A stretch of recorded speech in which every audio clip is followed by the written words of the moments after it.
السلام عليكم ورحمة الله وبركاته walaalyaal kusoo dhawaada again waa walaalkiina maxamed afdhub channelka crypto ku taajir insha allah waxaa rabaa meeshaaneeto intaan wax yariis aan nigagala hadlo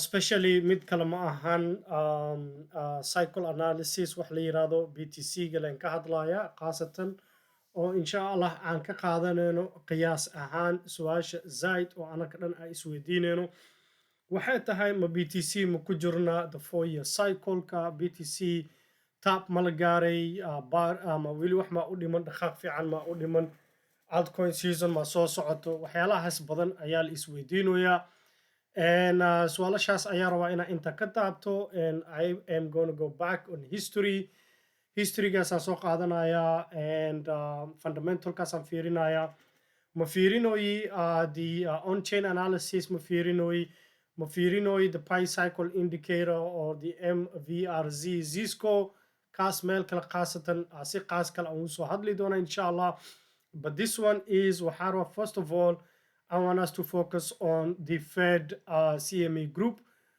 This is the economist meesha iskugu wada yimaadaan u qiyaastaan that the Fed will cut interest rate si aan ognahan Fed last time oo wuxuu ka soo hadlay hadalkiisa oo dhahayo in aan soo jari doono aan ognahani bishaaneeto ku aadadna dhahay October dhammaadkeeda the 31st of October ay kusoo aadi doonta expiration date-ka the next time the Fed isla kulmi doonaan you can go probably kasoo fiiri internetka waqtiga kulmi doonaan but probability the 29th ay kusoo aadan yihiin and maalintaas aytona markay iskugu soo aadaan waxaa la qiyaastay ee dadka u badan yihiin 98% in Fedka ay jari doonaan 25 basis points haddeertaan wuxuu marayaa 400 to 425 basis points u taagan yahay 25 basis points in la jari doono ayee wait is this 400 minus 25 wuxuu noqon doonaa 475 25 basis points inay iskugu raacsan yihiin and then we can also look at the next probability waa bishaneeto October soo socoto we can compare in the past the first one 98% 91% ahead like a month ago I don't know where CZ at it now it's almost 98% almost I think 100% 2% as kugu raacsaneen and if you go to the month of inshallah November maleh the Fed FOMC maleh meeting nothing like that but economics forum inuu soo hor istaago oo hadlo waa laga yaabaa but as long as coming and doing a live Fed conference waxay kusoo aadan tahay inshallah December-ka taariikhda 1 and then they go for a holiday that one waxaa la iskugu soo aadiyay 94% waxay iskugu raacsan yihiin already 25 basis points in la jari doono waa suuqa waa la ogyahay in the next coming 2 weeks that the Fed is going to cut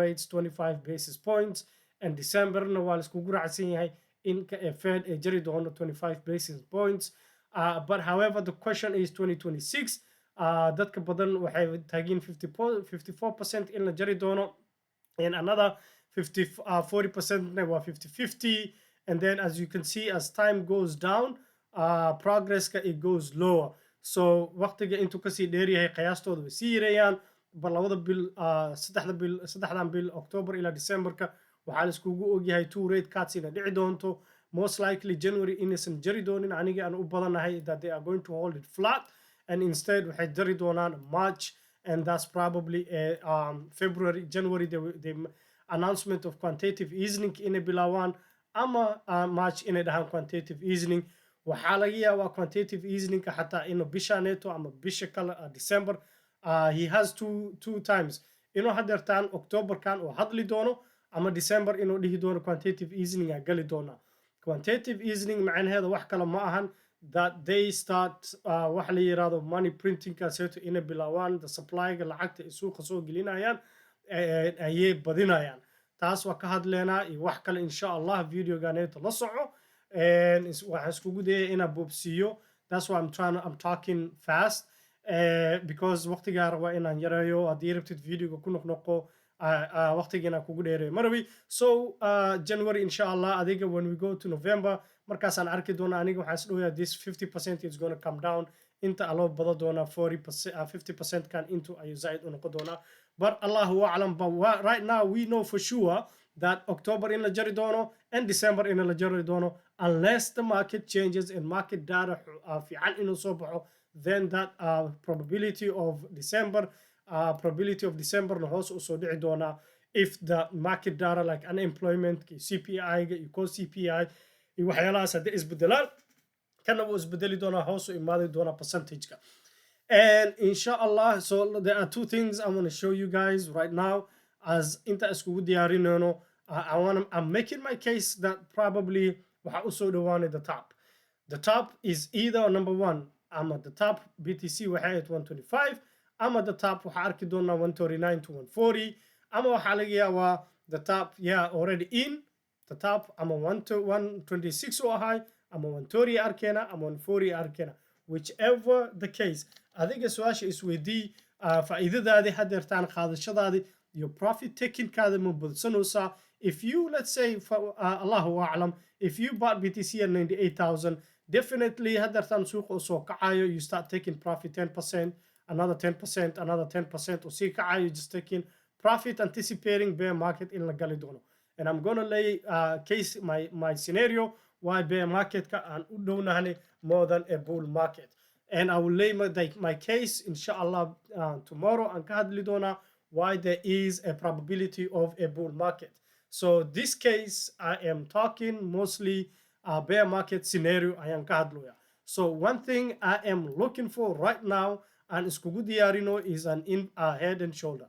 Head and shoulder top aan iskugu diyaarinoya. Ujeedin meeshaanetona wax kalena ma ahan. For the chart ka hadlo, as far as technical analysis goes, you know that this is definitely a head and shoulder meshaneto. This is the shoulder, and then you go back here, this is the head, and now waxa iskugu diyaarinona the shoulder ino meshaneto iskugu diyaariyo from 122 to 1 whatever, from 122 to I think all the way to 123, meelahaas oo soo dhawaado. And then now you have some kind of balki lirado inverse head and shoulder. So could that be a possibility? I don't know, but this is kind of anticipating the market ka aan iskugu diyaarinoyo aniga aan isdhahoya hey waxaa laga yaabaa meeshaneeto in oo aadi doono waxa la yiraahdo bahalkaneeto that we might see a bear market. I could be wrong or I could be right. So I'm just putting my money on where my mouth is. So waxaan iskugu diyaarinaya haddii meeshaan aan ka arko head and shoulder or inter neckline kaneeto kusoo noqdo, then this was a top inverse head and shoulder ayay noo noqotay. Beautiful already. Waa iskugu diyaarisay suuqa waa la socotay, akhbaarta walaalahaada la soco. If you're talking about inverse head and shoulder, this is how it looks like it. And intern already right now waa soo taabanay. So if it goes up here, meelahan haddii oo gaaro haddoo jabsada headka is different, haddoo jabsada headka, it can still do this and do this or into imaado and then go back up and then come back down. Then you have an inverse head and shoulder. However, so right now, if we are saying, you know what, tan waxaa laga yaabaa inaysan noqonin inverse head and shoulder, a long inverse two-head and shoulder intaysan noqonin, that it could be only this. Saana noqon doonta, saana noqone, and then saan, and then come back here, waxay score out, and then break down. So that is a possibility scenario ay noqon doonto. Allahu a'lam, but that's something I'm kind of monitoring and si fiican aan u daawanayo as far as like looking bahalkaneto and inverse head and shoulder. Another thing that I'm also paying very close attention waxa waaye, as the price is making higher high, waxaan u jeednaa dhinacaanetona wuxuu samaysanayaa nothing else than you can see that the price is making higher high meeshaaseeto on the bearish divergence, even from waxaa kasoo bilaabna December 2024 bearish divergence aa u jeednaa bahalkaneto, the price is making higher high. So I mean, why would I anticipate a bull market markaan u jeedo bahalkaneto divergence, bearish divergence inuu qodo, price inuu meeshaan uu kusoo noqdo oo meeshaan oo taabto ama xataa uu usoo dhawaado, and then it comes back down, meaning that price-ka hadeertaan meeshu ku socdo, it goes a little bit higher. Waxaa laga yaabaa maybe inverse head and shoulder makuu noqon, but it went up. wuxuu ku soo taabtay 140 and you have a bearish divergence. Intan waxaa waaye high sameynayo, intan wuxuu sameynaya high low. Definitely November na lagu soo aaday ama December ayaa lagu soo aaday. I am going to increase my profit taking. Kama hadlooyo the long term. Aniga waxaan ka hadlooyaa the short term holders. Maybe meelahan ha ka soo gashay, maybe 100 kun ha ka soo gashay, maybe 109 kun ha ka soo gashay. Waa ka tashanaysa. This is the short term holders. In the on-chain analysis haddii aa fiirisid, they are short-term holders kuwa last year soo galay maantadaneeto waxay ku jiraan a profit of 2% camal ama 1% ay ku jiraan. faa'iido badan ma ku jiraan. maalintay soo daadanaysay they were under the water, waxay ka fikirayaan inay ka baxaan. And we know on on-chain analysis data wuxuu soo saaraa when the short-term holders kuwa meelahan camal ku soo galay ama inta ku soo galay, when the BTC goes at least 5 to 10% below, waxay ugu baxaan suuqa khasaaro. Can you imagine that? That is a short-term holder because he knows last year inta ku soo galay ama meelahan ku soo galay meeshii ahead aa lagu soo noqday, and BTC came back down again from the place ay ka soo galeen 5 to 10%, and waxay diyaar u yihiin khasaare inay u baxaan. Why would you want to hold BTC when 10% to 5% lasoo daadiy and there's a high likely 30 to 40% in lasoo daadi doono from the short-term holders? So adiga make your own inshallah determination iyo meesha uu bixi lahayd. aniga tan aan ku tusinayo waa ku tusiyey. I see bahalkaneeto a divergence coming in, a very clean divergence. ama haddii rabtid xataa sanadka 2024 ka soo qaad, it has been making high all the time, and you can say, you know what, next time oo meeshaneeto oo imaado already inta waa soo taabtay, intan waa soo taabtay, the next time bahalkan inta soo taabto aniga suuqa waan ka baxay. Wherever the price is, the divergence is, suuqa waa ka baxday, you are 20% out, 30% out, some percentage faa'iida aa ka qaadatay.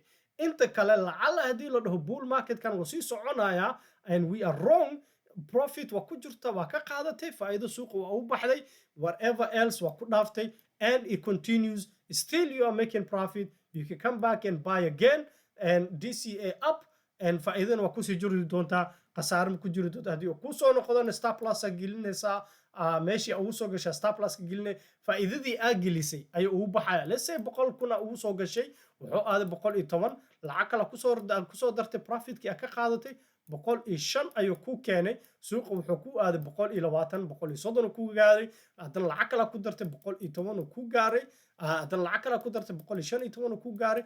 and adigii oo faa'iidada 100,000 markaa joogtay oo 110 oo faa'iido oo ku gaar ugu baxday percentage, maybe 20% ka qaadatay, lacagtii ugu soo dartay average 115 oo ku gaarsiiyey, meeshaas waxaa geli doontaa stop loss, meaning lacagtii faa'iidadii aa gelisay iga bixi, haddana hadduu ku soo noqdo capitalkaadi dhan meeshaaseeto ayaa ugu baxaysa, anticipating lower. That is being strategic, that is a consistent profit taking wax la yiraahdo. So dhinaca technical kaaseeto haddii aan ka gudubno and aan ku daro, another thing that I use a lot is this, let's go, aniga I don't use 50, I use 52. waxaan isticmaalaa 52 simple moving average. This 52 simple moving average kaneeton waxaan ognahay inuu kor u sii socon doono eventually as BTC meel ku kulmayaan, whatever the price is, meesha hoos uu jabsado, that is a complete bear market. And the reason why I say that, if you look in the past, haddii aa fiirisid meelaha dhan oo soo jabsaday, a weekly close, 1 week, 2 week, 3 week close below it, waxaaneeto waxaa ka dhacay a bearish market, daadasho xuna ka dhacday. waa ujeedaa percentage kiisa from here to here was almost 60%, and you can argue the same thing here was a weekly close, like at least 1 week close, the second week daciif oo ahay, but this one we were coming back from a bear market. So for you to come in and say, you know what, it's going to be another bear market, you are absolutely reading wrong, because waxaa ka soo baxan a bear market. And if you go back in history, the same thing happened over again here in 2018, 2017, bull market ka imaanay, bear market aa galnay, woo daatay, and 2019 COVID crash, woo daatay. Like, you know, you can't even go wrong by just using one indicator. 50% COVID crash, maybe even ka badan waa aniga qiyaas lay ka qaadanaya, from here to here, you also have another 50% crash. So below the 50 SMA, 52 SMA, whatever the price is, you have a 50% crash. That brings it to 38, whatever. That's too crazy, but we will see the percentage drop. However, one indicator, kiligeeda arag, wuxuu ku siiyey a very good reading. Even if you go back in the 2014, 2013, we had the peak, 2014 woo jabsaday, and then you also had another drop from there all the way down here to 60%. Subhanallah, this is only one technical analysis. I isticmaalaysid one indicator. You're not using anything else, right? So now let's go to 52 gaseto kabax, and we go to the daily. Let's come back to the daily and go to the 200 simple moving average and 50 simple moving average. You can see, what do you see? meeshaanayto maxaa kuu soo socdo. We know this is the 200 simple moving average. Kaanayto cagaarka waaye is the 200 simple moving average, right? We know when the 200 simple moving average crosses the 50 simple moving average, korkiisa hadduu u dhaco, that's a bear market. However, this is waxa ay dhahaan, waxay yiraahdaan a lagging indicator ayay dhahaan. So let me remove the RSI. RSI waa ka dhamaanay. We are just concentrating on the simple moving average. When you look at this simple moving average as an indicator, I'm just looking at right now the technical analysis. The Fed waa kusoo sheegay way jaroyaan, right? Now we are just looking at pure technical analysis. We've seen an inverse head and shoulder top, ayaa sugona, and also when you see a cross on the 50 and the 200 simple moving average, the 200 going up and the 50 coming down, we are in a bear market. However, that's a lagging indicator. waxay dhahaan macnaheeda waxa waye by the time it crosses, waqtiga inta crosska uu ku sameynaya ee isdhaafayaan already waa soo daatay. La soco, by the time 200 oo kor ula socdo 50 ga hoos u socdo, already daadasho waa haasanaa. That is the time you start thinking about buying in, because then you start looking into the bull market. Ha ku qaldoomin inaa u sugtid bahalkan crosska inuu sameeyo before the cross, before it even crosses here. Look, once it crossed, hoos u soo dhacay, you were at the end of your bear market and you started going into a bull market. The same thing happens over and over again. The other shit is why, but there was no bull market or bear market here. Was like the other shit is so the other is why. But we are just focusing on the bulky bear market, bull market. So I've given you the 200 simple moving average. Waxaan ku siiyey the 50 weekly moving average. Haddana waxaan ku sii doonaa the weekly 20 moving average. The weekly 20 moving average, sometimes when it crosses below, it's a clear indicator that waa lagu soo noqon doonaa. The same thing happened here below one time, or bearish. Ano waxaan kasoo fiirinoyaa the peak. Peak wuu ku soo dhacay, hoos oo kugu soo dhacay. It moved back into the 20 simple moving average. Hadeertaan haddii aad fiirisid, what is it doing? It's doing the same thing again. It's coming back to the simple moving average. The 20 moving average price kiisa wuxuu ku soo aadan yahay 111. It may go up a little bit, or waxaa laga yaabaa xataa even it closes above it, and now we are actually preparing for an head and shoulder, top head and shoulder ayaa iskugu diyaarinoya, and on the weekly pattern ayaa anaka ka fiirinona. All right, let's move away from the technical analysis of it, inshallah. Go to this, these lines, right? These lines ayaa rabaa inaan nila qaybsano. And bear with me, this is going to be a long discussion. Waxay yiri is waqti dheer iguna qaado doontaa, iga raali noqda, dul qaado. Listen to this video to the end. It's not 100%. The history is 100%. Because we already have history waa soo dhaafnay. The future ayaa anaka ka qaadanona going back to history. Waa qiyaas aan ka qaadanoono. so qiyaastaaseyto aan rabaa inaan kula qaybsado. I could be wrong, waa qaldami karaa, but I could also be right, Allahu a'lam. But let me show you what historyga waxaan ka soo aragnay. I took waqti dheer ee igu qaadatay researchkan aan soo sameeyo oo chatkaneeto oo saan aan ku soo qurxiyey. And walaalahaadii la qaybso, please share it, comment it, tell me haddii aan meel ka qaldanahay, haddii ay iga duwan tahay fikradda. Walaalo macaano, walaalay macaane, waan ku barya ila qaybso. aniga luqadda Soomaaliya tan ku badinaya because walaalahayga ummadda Soomaalida ugu talagalay. I don't want you being trapped at the top. In lagu dhaho bull market lagu jira. This is the bear case scenario. Inshallah, 2 days from today, I will give you the bull case scenario. But I started with the bear case scenario because 60% bear case aniga ku jira. And this is the reason why the bear case and aniga ameshaneeto ugu jiro. And wax kalena ma fiirinoyi, waxaan fiirinoya waxaan ka bilaabay wax la yiraahdo the 4-year cycle. The 4-year cycle, before I even go to that, let's go to Bitcoin quarterly analysis. waxaan ognahay Q4, I'll come back to this. I'm sorry about that. aniga waxaan ka soo qaadanoya, I am only looking at the post-halving cycle, wax la yiraahdo. Post-halving cycle, waxaan ognahay BTC, meeshaan jaalaha aad u jeedid, xariiqdan jaalaha aneeto aad fiirinaysid, waxa waaye is the halving cycle. All of these are the halving cycles. So I'm only looking at the 4-year cycle hadirtan aan soo marnay. The fifth halving cycle wuxuu ku soo aadan yahay April 2028. That is the 5th halving cycle. Mid-April. taariikhday ku dhici doonto ma naqaano, but bisha April ay ku soo aadan tahay inshallah 2028.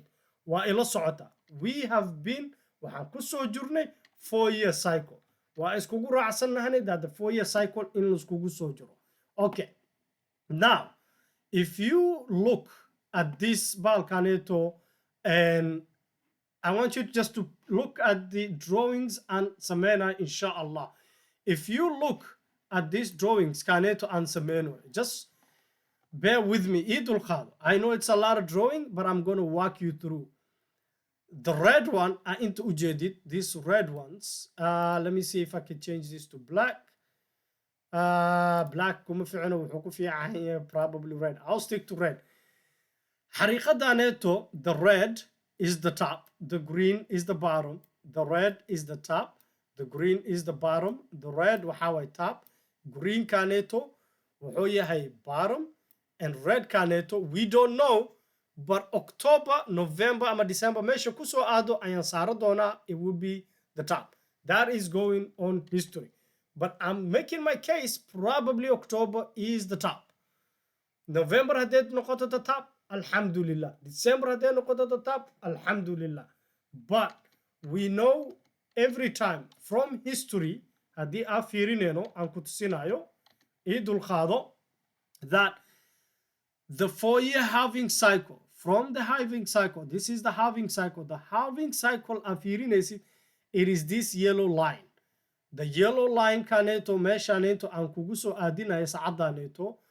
If I grab my horizontal, my vertical, this hadertan aan sawiray meesha madowgana ku sawiray is the yellow line. That red awjedid, that's the halving cycle. This is the other halving cycle meeshanu ku jiro. And this is the other halving cycle ayu ku jiro. So are you paying attention or ila socota umalena? That's the other halving cycle. This is the other halving cycle. So that yellow line, or si fiican aan u jeerin haddii meeshaan fiirisid, you can see the yellow line. Those yellow lines represent the halving cycle. So waxaan ka soo qaatay qiyaas, waxaan dhahay if the yellow line is the halving cycle, waxaan ka soo qaaday from the halving cycle to where BTC was the bottom. Where was BTC the bottom? It took 973 days. This is 2012. Now let's go back to the second halving cycle aan ka soo qaaday. to all the way to 2016 where the bottom was wuxuu ahaa 852, right? So you're with me, right? 852. The next halving cycle wuxuu ahaa the third halving cycle all the way to the bottom of 2020. Halving cycle kiis wuxuu ahaa 883, and the fourth halving cycle wuxuu ahaa 883 exactly ayay ahayd, صح? So now we have all of those things to be at the exact date. 883 days. Labo wax ayay iskugu soo aaday exactly. And I am trying to go back to my notes. In 2017, we have 973 days, right? So on an average ahaan waxaa la dhihi karaa that BTC has bottomed out 883 days from the top. Either it could be 852 to 883 days. The 973 days, it is neglectable. Why am I neglecting this to the 2015? And the reason is nothing else.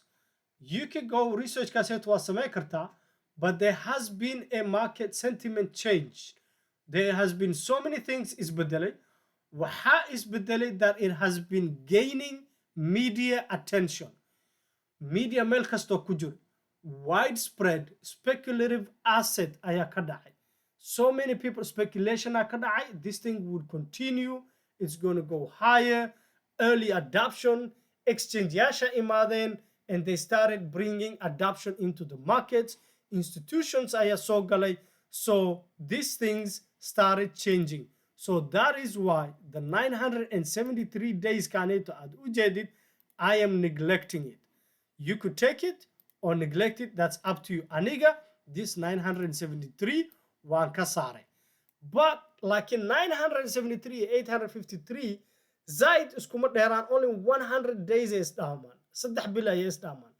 Allahu a'lam. So now we know at an average waxaan ognahay that it takes BTC 853 days, 883 days to bottom.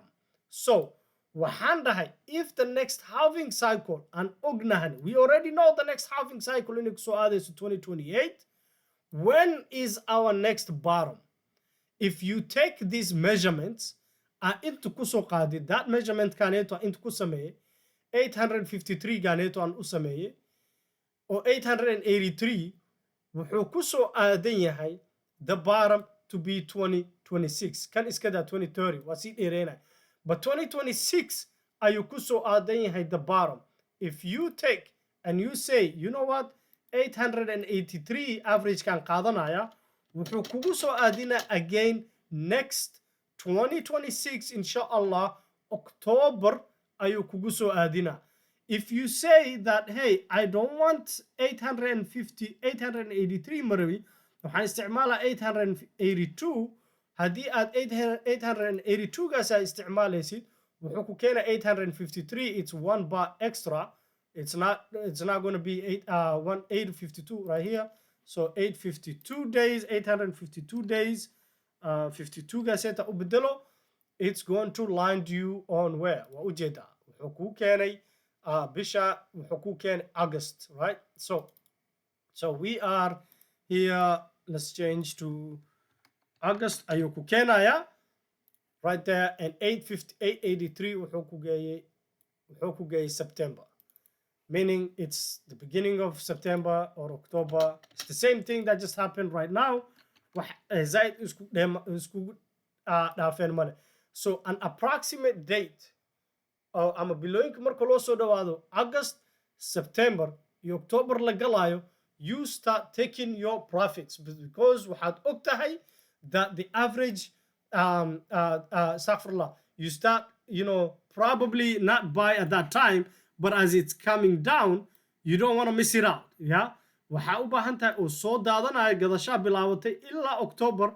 Haddii oo soo noqdo waxaa ka mid tahay kuwa oo xiyoob oo ka faa'iidaystay that this 853. So you do not wait until October ila September.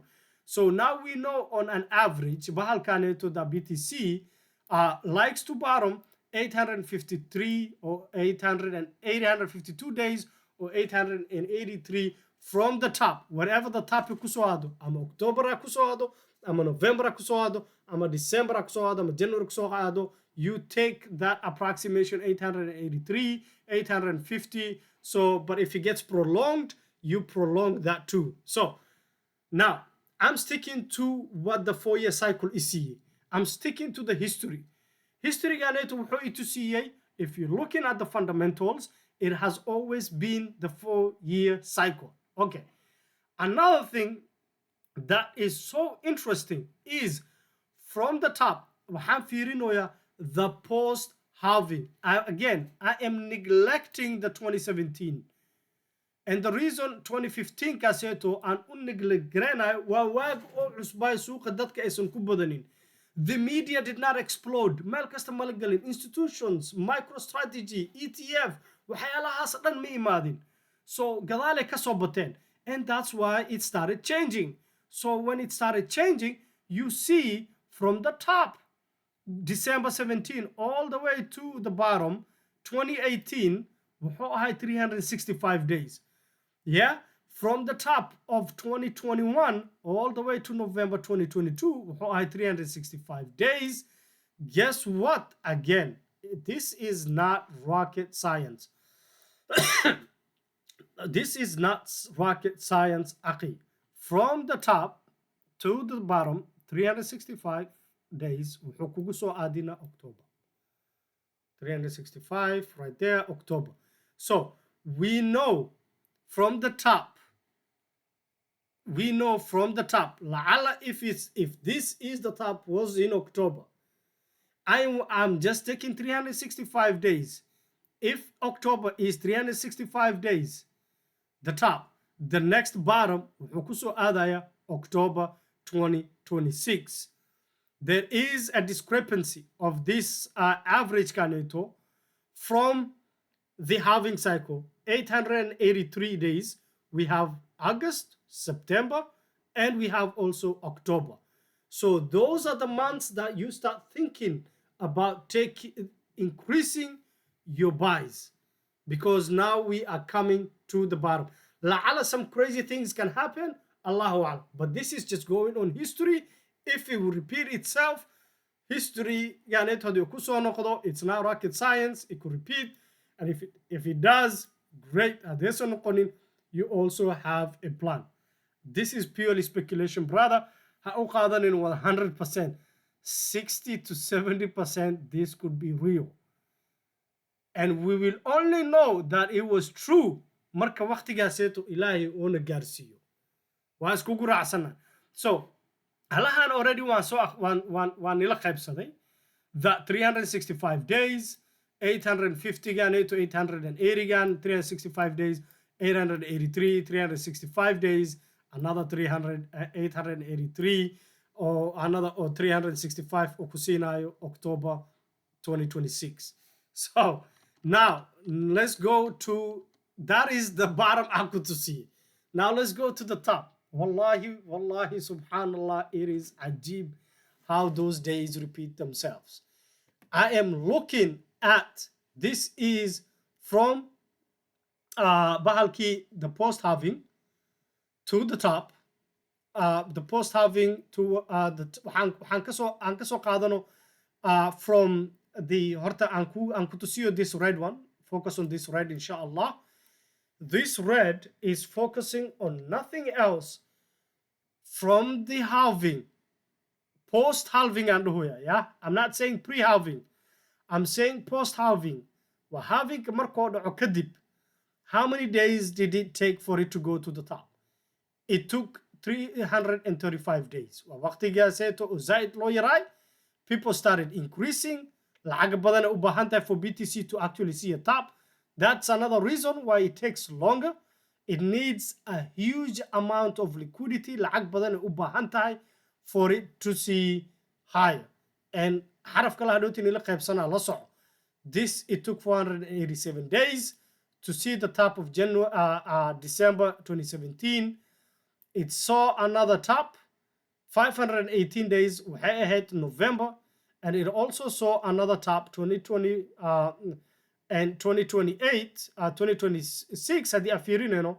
If we are arguing, if the argument is that it takes an average of 518 days, 518 days kaaseeto, that it's increasing per time, 518 kaas haddii ay kusoo aadayso waxay kusoo aadan tahay October as being the top.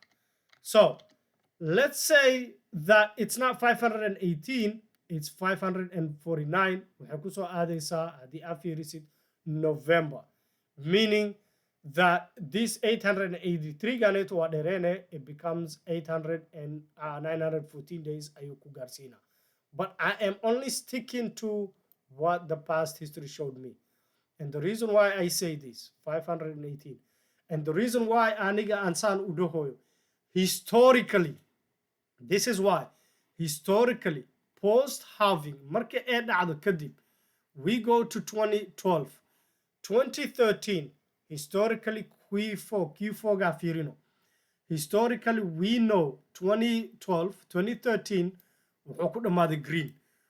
waxaa imaanayna 2016 was the halving, 2017 green uu ku dhammaaday, 2020 halving oo ahay, 2021 green uu ku dhammaaday, and 2024 halving oo ahay, 2025 it's expected inuu green uu ku xirmo. Right now it's red uu ku taagan yahay.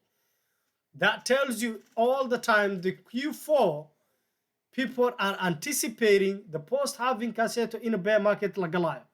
And the another reason is the institutions that they like to to balance their sheets, and also ugalona the tax season. People waxay rabaan faa'iidadooda the long term ee ku jireen inay faa'iido ka qaadanayaan, ama short term holders inay khasaaro ugu baxaan, so they can put those in their tax sheets. That is coming close. The Q4 has always been a top. It has not changed. Majority of the time, except for lower halving cycles, that BTC did not see the top in Q4. And those were the very early on. Waaga markuu cusbay. 2017 waxay ahayd December. 2021 waxay ahayd November. 2025 maxaa malaysaa October, November ama December ay ku soo aaday. Saddexdaas bil gudaheed ay ku soo aadaysa. Unless things change, the bull case scenario waan keeni doonaa.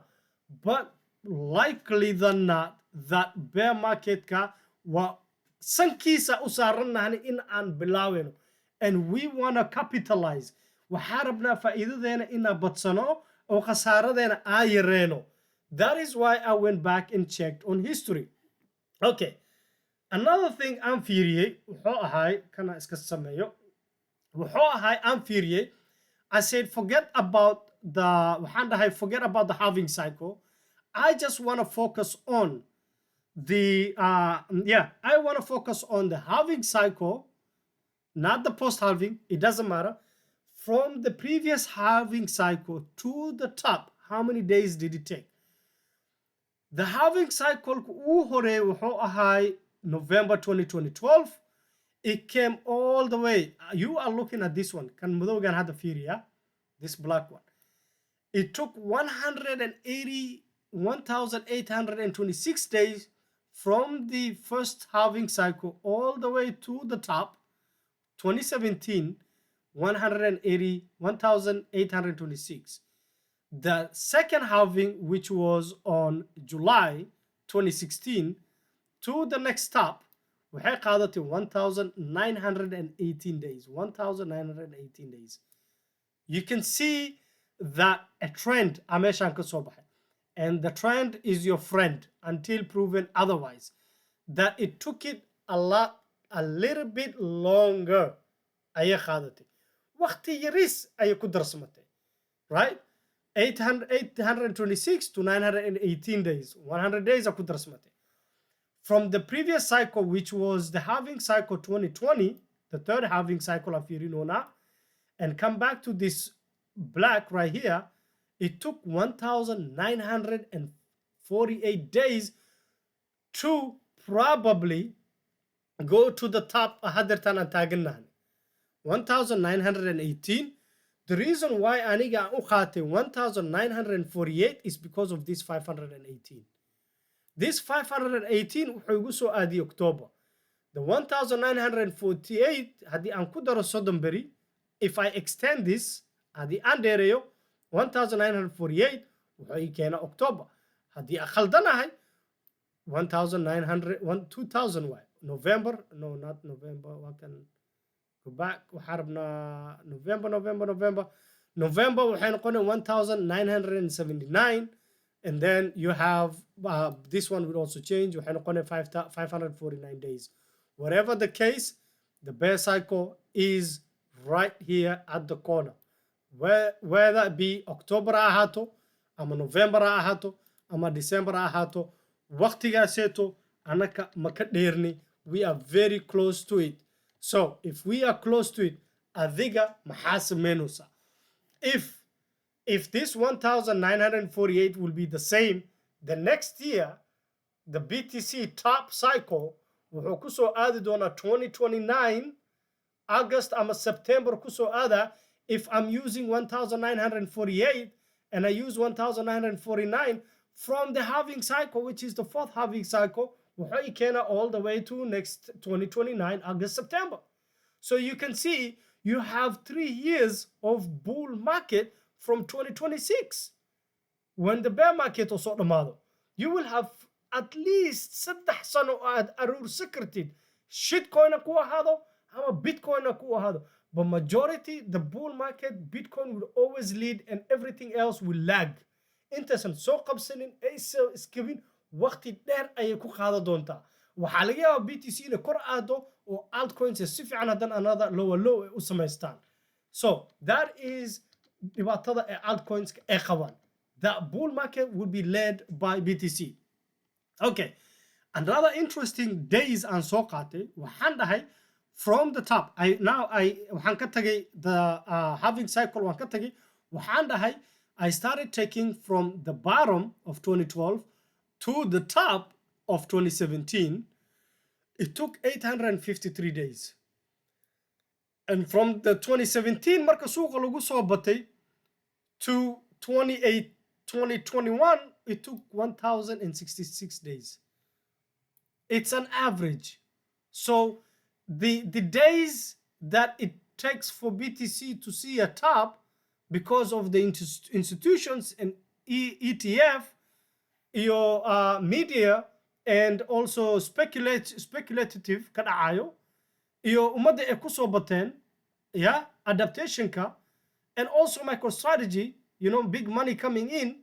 So it's safe to assume that it will also be 1065 days, or if not 1065 days, waxay noqon doontaa maybe one more ayaa ku darsami doonto, and that one more waxayna geenaysaa 1096. Same thing, intan waa dheereynayna 1079, intan waxay noqonaysaa 549. Whatever the case, it is right there. Wax isbedelo ma leh. It could be the same thing in lagu soo celiyo. The same way inta ka dhacday 883, intan waa ka dhici doontaa 883 days for it to bottom out. If this is true, 165 days ee ku noqoto top, and 518 days in October ee noqotay the top, we know the obvious top, the obvious bottom next time waxay noqon doontaa October 2026. Ee ku soo aadanta 883 days because of this. Because waqtigii la soo dhaafaa inta way isku soo ekaadeen. So this number is highly likely that maalmahan ay ku soo aadi doonto. So I could be wrong, brother. I could be wrong. But this is what I'm seeing, and I'm preparing for it. Are you preparing for it? Faa'iidadaada ma diyaarsanaysaa? Intaad khasaarada meeshan percentage xun kula noqon lahayd. Okay, last thing haddaan idhahay hal xaraf aan igu dari doonaa is something called diminishing return. Diminishing return waxaa la dhahaa diminishing return. Wallahi iga raali noqdo videogan aan igu dheereeyay bajacayl u qabo waaye, analysis iyo fundamental, and also try to save my brothers. The diminishing return macnaheeda waxaa la dhahaa as BTC from the time oo bilowday, it takes a lot of money lacag fiat. And the reason why is your fiat money is losing value. It's not the BTC is losing value. It's lacagta dollar is diminishing its returns. That's why it's called a diminishing returns. And it's also called a debasement asset. وحرفه oo زايد loo isticmaalo. warkan muxuu ahaa yaa qay. iga bixi. I want to go back here. Okay, right here. Debasement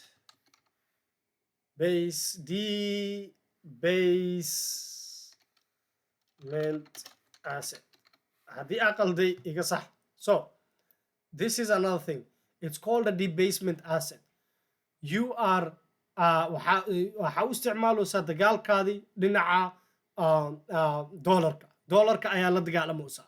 So instead of your value of lacagtaadii hoos u dhici lahayd, BTC a kor ku qaadayso.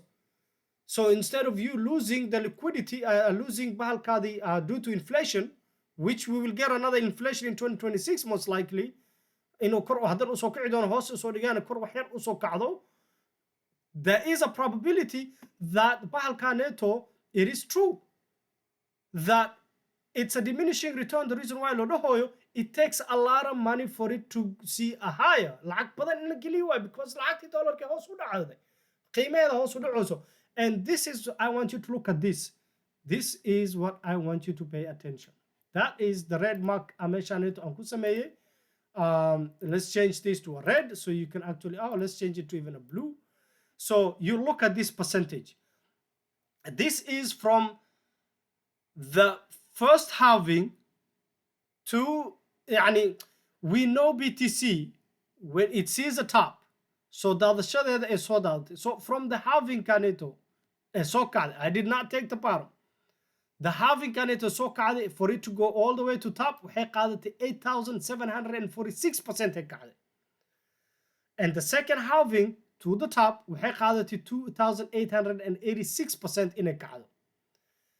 This is a diminishing return, meaning that over time it reduces. Now it's 600% a BTC kacdo from the third halving.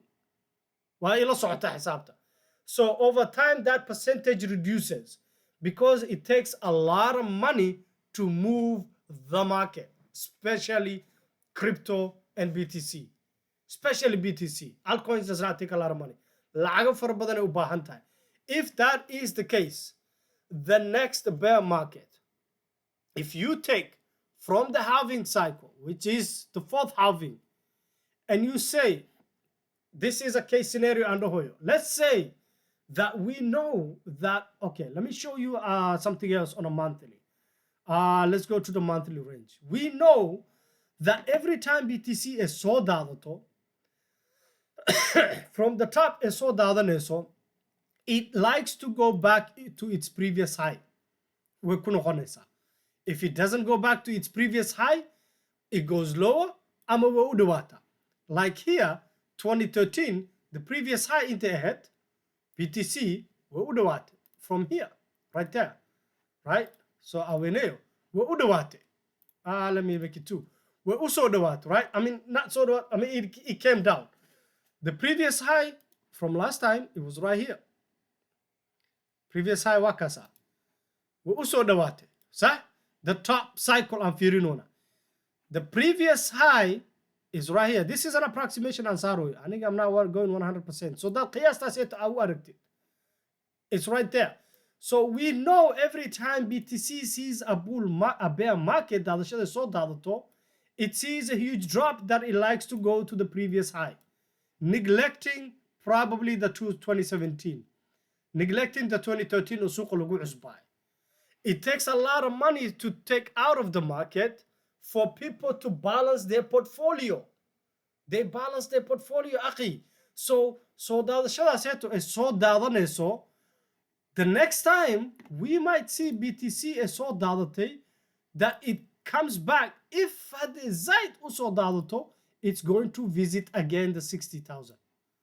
The 60,000 area, the top. That was the top, right? 69,000 ahead.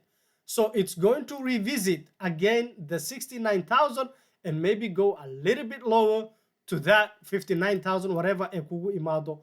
That is your bottom, whatever bottom it is. If you go back and revisit that previous top, then you know the 4-year cycle is the same. Wax isbedela male.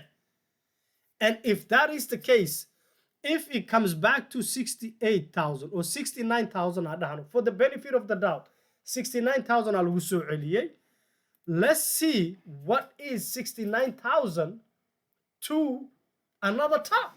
Like the other top, the next 2029 top, manakano, but we know from history, waxaan ognahnay from history bahalkaneeto that natusinayo. How am I drawing? We know that history, it shows us we had 2,000% increase, 600% increase. Haddii aan dhahno BTC waxay taawatay 68,000, and now it's going to see an increase of 400%. Hatta let's say even 300%, brother. 300% from 68,000 BTC because of diminishing returns. waxay ku soo aadan tahay haddii price ku soo aadiyo calankaaseeto $287,000 ay ku soo aadan tahay. That is the biggest opportunity you're gonna get. No wonder some people keep saying that every day. waxaad awoodid hooska geli $10, $20, $5, just keep buying. Just keep buying. hoos ku gado, kor ku gado, just keep buying. And marka la gaaro a top from the previous time and accumulation ka soo samaysay, adiga faa'iido badan ku jirtay. If we say so if we say even 200%, let's say 200%, not even a lot, 200%. See, 200% kaaseeto 200,000 ku geeyay, waa asigoo ku geeyay. I can show you these numbers waa aan ka heloy aniga. I put here the first price 69,000. I said 69,000, let's say is the bottom. We also tapped the previous high. It can go lower. If it goes lower, the diminishing returns will always be the same. You will get at least a close enough percentage, if not 600. It will be as close as to 600, if not 500 or 400. If that is the case, let's say 500%, I don't know. 500%, right here, BTC, 500%. Okay. 500%, it's almost $500,000. $450,000 $420,000. So approximately 511,000 wuxuu kugu soo aadiyay $420,000 adigu hal BTC soo haasatay. You only need one BTC or at least 2 BTC to say you're a millionaire. Wallahi, that will be a dream, sahib. That will be a dream by 2029. In aad ka fariisatay, aad dhahday I'm gonna retire, Somalian aadi ama Somalia joogtaa. waan baxay Yurubta, waan ka carray Yurubta $500,000 waxay ku gooso ma lehe. African ala aadid maani aku noolaatid for the next 15-20 years oo sanadkii 100,000 aku noolaatid. You're gonna live like a king for 5 years. But the trick is to sell 4% every year. Because bear market imanayso hadan lacag kala ku dare, you sell 4% every year, like the stocks. Dadka S&P sida ay sameeyaan, they can easily retire with that money. Wallahi, that is crazy, my ukhti, my akhi.